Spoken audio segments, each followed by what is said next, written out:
Hey guys, just want to take a little time out to thank everybody for watching A Very Corey Christmas and to wish a very happy birthday to Mike over at Sega CD Universe. We're going to be doing a little video game review later in the month. Subscribe!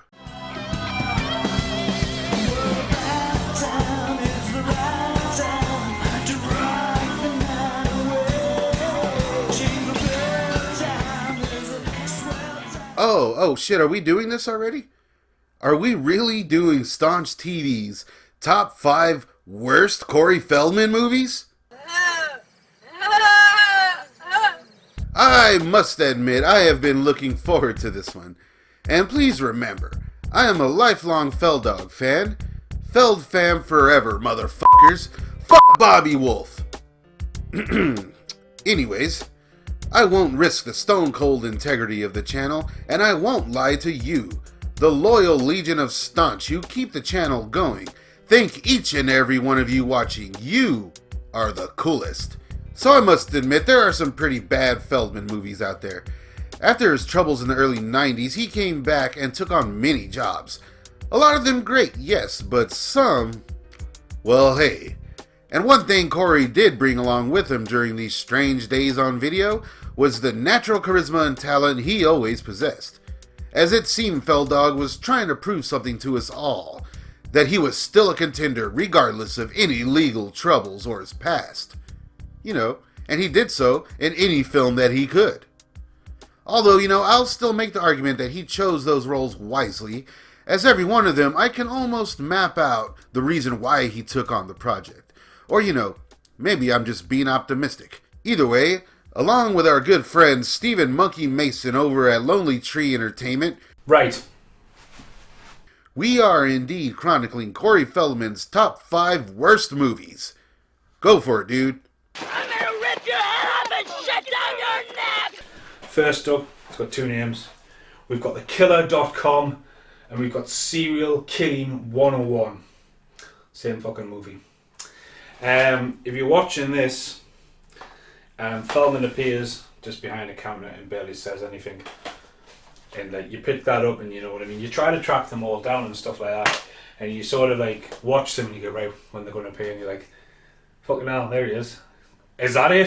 Just done and just does fuck that. Yeah, that one's a real dud. Why was Lisa Loeb in these low-budget thrillers?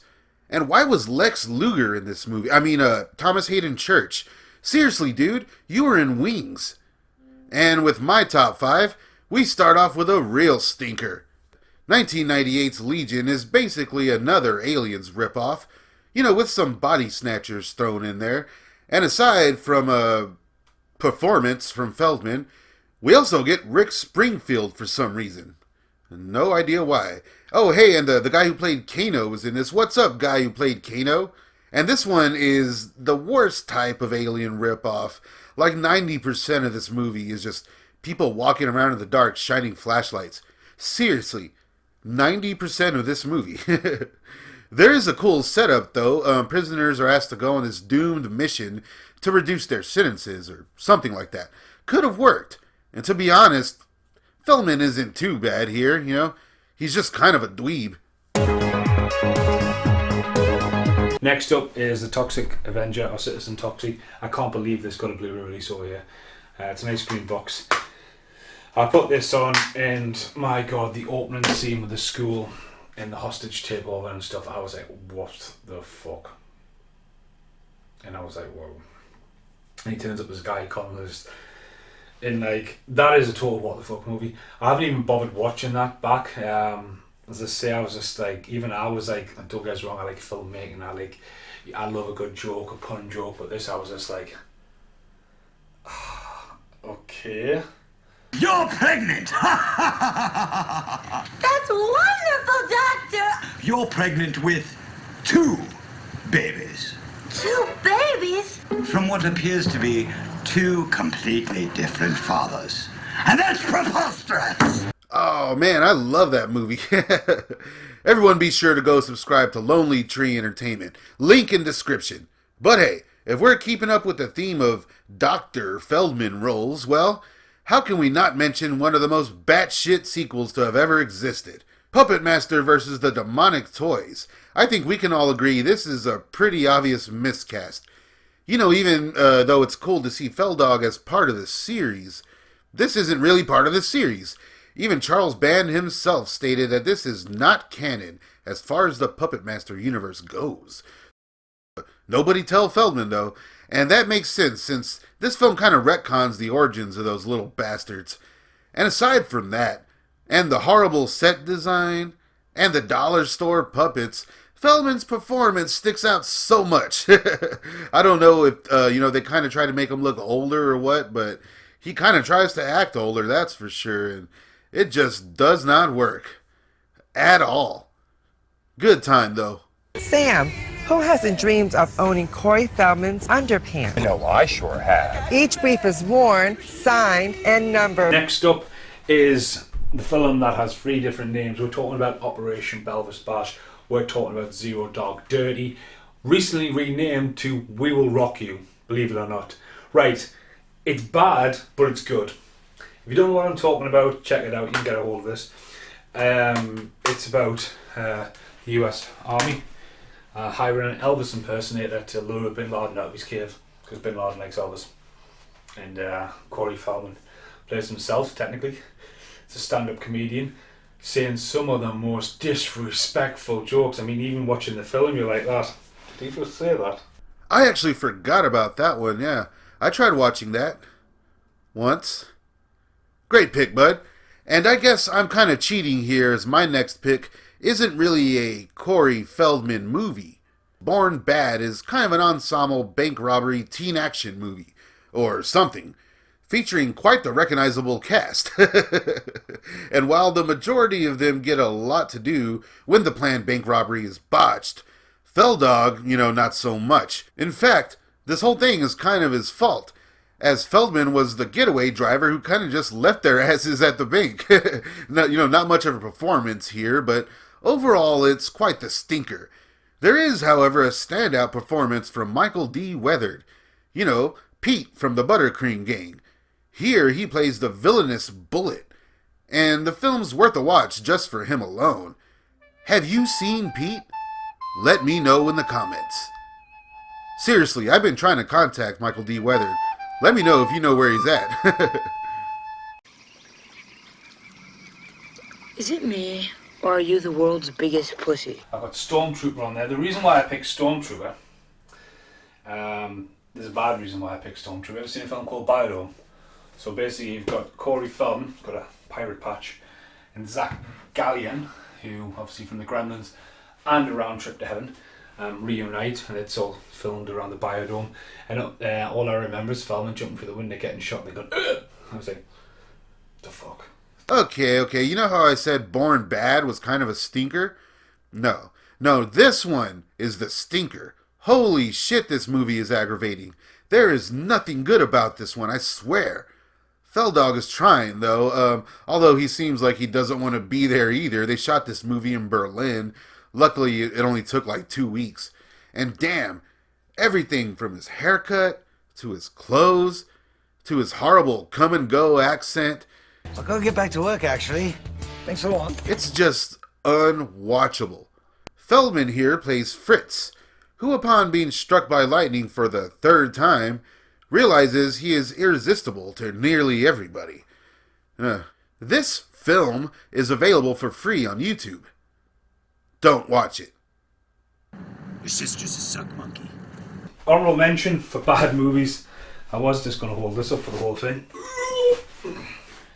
Fucking Voodoo. I've got a weird collection of Voodoo, because there's Voodoo on VCD. The reason why I honestly do believe that Feldman talked to him was that high. Him went, do you want to do this movie instead of me? I'm too high. And Feldman went and do it. Because it's the one film where you watch it and you go, why is Corey Haim in this? It just, it's the one film where Feldman just wears Corey Haim's clothes. It's weird. Now, for my honorable mention, I have to go with Lipstick Camera. What can be said about this movie? I don't know. Corey Feldman wears a really stupid wig. It's very obvious. And I think this one was actually produced by Skinamax. Hello, I'm Corey Feldman. Did you know that crack cocaine has become a national concern? And this has to go in. Has to go in. There's a film literally just made down the road from where I am, and it's called The Zombie King. And I watched it. Now, my parents live in New Zealand, and I was in New Zealand at the start of this year. Cheap plug, if you check out Aotearoa, welcome to the long white cloud. The show I'm in, I go all the way back and see my family, and I'm travelling around. And I went to Wellington to see my brother Sam, and we went to GB5 Fridays, high-buys, that's the one. And I was looking around for $3 for 20 and all their films and stuff like that, and bang, there it was at Zombie King. And I was like, come on, the film is made just down the road from me, and I have to go to the other side of the world to purchase it in the shop. So the story is quite simple. It takes a little bit from Shaun of the Dead. So you've got the milkman, the postman, and the copper, and they're just running around. They're all talking about Newcastle. That's not far from here, and they're all running around. And the zombies running around, and I'm like, is this Zombex? Because I remember a film called Zombex, but it's not seen the light of day yet. And meanwhile, Edward Furlong's angry, riding around his bike. Looks like they've had Edward Furlong for a week, riding around on a bike, doing some scenes. And it's all intersliced. And I was like, where the fuck is Feldman out of this? The film's on for 1 hour and 20. Feldman turns up at 1 hour 15 as Cthulhu. It's just like, he is dressed in like ripped, like crow-like spandex hair and just dancing around like what's he doing? What are you doing? You start looking at the floor like, what are you doing? But I am Garfu! Your dead have deserted you now. Too late. The chant has begun. Death. And you. It's dead. That's terrible. Okay, this was a tough one. Zombie King is indeed a real piece of shit, and worthy of the #1 spot. However, I gotta give my #1 spot to 1996's South Beach Academy. This one is the stinker. Billy Spencer. Fake breasts. I mean, they do it for me. And his big brother, Harry. The name's Spencer, Harry Spencer. Must help their crazy Uncle Gene. The favorite uncle? Huh? To save the South Beach Academy from this man. This movie is so painfully bad, and again, Feldman kind of plays the co-lead here. And aside from the presence of Al Lewis, whose time on South Beach Academy would prove to be his last time on any film set, as he passed away shortly after, rest in peace, this movie sucks. Luckily for Al Lewis, though, he already had a great legacy, and, this film couldn't really touch it. But, whew! Long after Feldawg is gone, and every movie is a Disney property, people will still speak about the abomination that was South Beach Academy. Ugh. The film plays out as a kind of underdog Save the Ski Lodge comedy, only this time on a beach. And the school is the Beach Academy, where you can learn things like surfing, volleyball, and general horn dogging. This film is embarrassing to watch. Feldman did some straight smut around this time, and damn, this one is at the top. I guess if late night Skinamax chic is your thing, then by all means. I guess if I had to say something nice about the film, its DVD release includes one of Corey Feldman's best movies, so there's that. Or maybe another worthwhile mention of the film is Corey's transcending Beavis and Butthead impersonation. You said 5 at noon, buns at 3. She said buns. Buns are cool. But yeah, Feldman. I think he's an amazing actor. He just needs pushed. I would love to see Tarantino get a hold of him. I really would. Because at the end of the day, the kid can act. Well, the man can act now, but he just needs the right channel of mind. Spot on, man. Well, that does it for Feldman's worst films. Hope you had a good time. Be sure to check out our list of his best films as well. And we got all kinds of other Corey content coming out. It is a very Corey Christmas after all. Coming up next week, we take on the Hamster with the best and worst Corey Haim films. Subscribe to Staunch TV and Lonely Tree Entertainment now. I'm gonna probably file a lawsuit within the next couple days.